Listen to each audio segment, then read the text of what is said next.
Pinagtulungang apulahin ang nasusunog na delivery van na yan sa Lapu-Lapu City sa Cebu.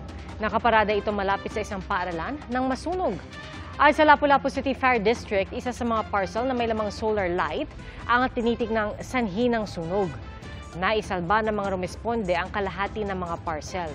Walang nasugatan sa insidente at panawagan ng BFP, ugaliing magdala ng fire extinguisher sa mga sasakyan. Tiniyak ng Department of Health na magpapatuloy ang pagbibigay ng mga benepisyo ng PhilHealth. Ay sa DOH, meron o wala mang subsidiya mula sa 2025 national budget, magagamit pa rin daw ang lahat ng inpatient, outpatient at special benefit packages nito. Kumpiyansa si Health Secretary Teodoro Herbosa na may sapat na pera ang PhilHealth para ipagpatuloy ang kanilang operasyon sa susunod na 2 hanggang 3 taon. Nakapag-secure na raw ang PhilHealth ng mahigit 200 bilyong piso sa ilalim ng Universal Healthcare Act.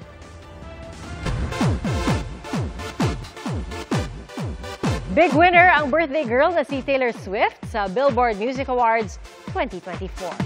10 awards ang napanalunan niya ngayong taon, kabilang na ang top artist at top female artist. Sa kabuuan, 49 na ang awards ni Taylor sa Billboard, kaya siya na ang most awarded artist sa naturang awards show. Todo ang pasasalamat niya sa kanyang fans. Ilang Korean superstars din ang kinilala gaya ni na Jungkook, nawagi ng top K-pop album para sa Golden Album, habang top K-pop global song naman ang kanta niyang Standing Next to You. Top K-pop touring artist ng 17 at top global K-pop artist naman ang Stray Kids. Rob, yeah. You can breathe fine, all right? Can you breathe fine? Natrap sa loob ng chimney ang isang lalaki sa Amerika. Para mailabas siya, sinira ng mga otoridad ang pader at dinala ang lalaki sa ospital saka inaresto. Ang lalaki napunta sa chimney matapos umanong subukang takasan ang mga polis. Ayon sa Police Department, nag-hain sila noon ng search warrant laban sa lalaki.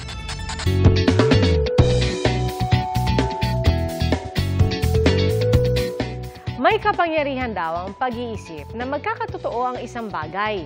Nauso ngayong taon ang magsabi ng, i-manifest mo lang yan. At naging word of the year pa nga ng isang dictionary. Ating saksihan. Anong goals mo sa 2025? Libutin ang mundo? I-heal ang inner child? I-satisfy ang sari-saring cravings? O good health para sa mga mahal sa buhay? Ano man ang gusto, sky is the limit. O kahit maliliit na pangarap, i-manifest lang daw, ika nga. Marami raw ang gumawa niyan ngayong taon, kaya manifest ang Word of the Year 2024 ng Cambridge Dictionary. Manifest o uunahan mo na ang pag-iisip at pag-claim ng mangyayari sa paniniwalang lalawak ang tsansang makukuha ang inaasam. Si Sabrina Carpenter tinawag pang manifesting queen ng kanyang fans nang mapasama siya sa Eras Tour concert ng idolong si Taylor Swift. Tinanong namin ang mga kapuso online, ano ang minamanifest nyo para sa 2025? Sagot ng isa, financial independence, masaya at well-paying job, ang makapundar at safety, health at peace of mind ng pamilya. Ang isa pang netizen manifesting na magka-baby na silang mag-asawa at mabayaran lahat ng utang. May nag-manifest din na matapos mapagod this year ay may magandang simula sa 2025. Jowa raw po ang minamanifest ng isang netizen, habang more ipon at self-care para sa isa pa. Ang Collins Dictionary naman, Word of the Year 2024 ang Brat, na inspired ng album ni Charlie XCX. Yan daw ang aesthetic ng mga confident at independent. Brain rot naman ang Word of the Year ng Oxford Dictionary. Matapos makakuha ng 30,000 votes, litaw daw ito sa mga diskusyon bilang paglalarawan sa mapaminsalang epekto ng pagkonsumo ng low-quality content, gaya ng ilang nakikita online. Paniguradong narinig nyo na rin ito. Very demure, very cutesy, very mindful.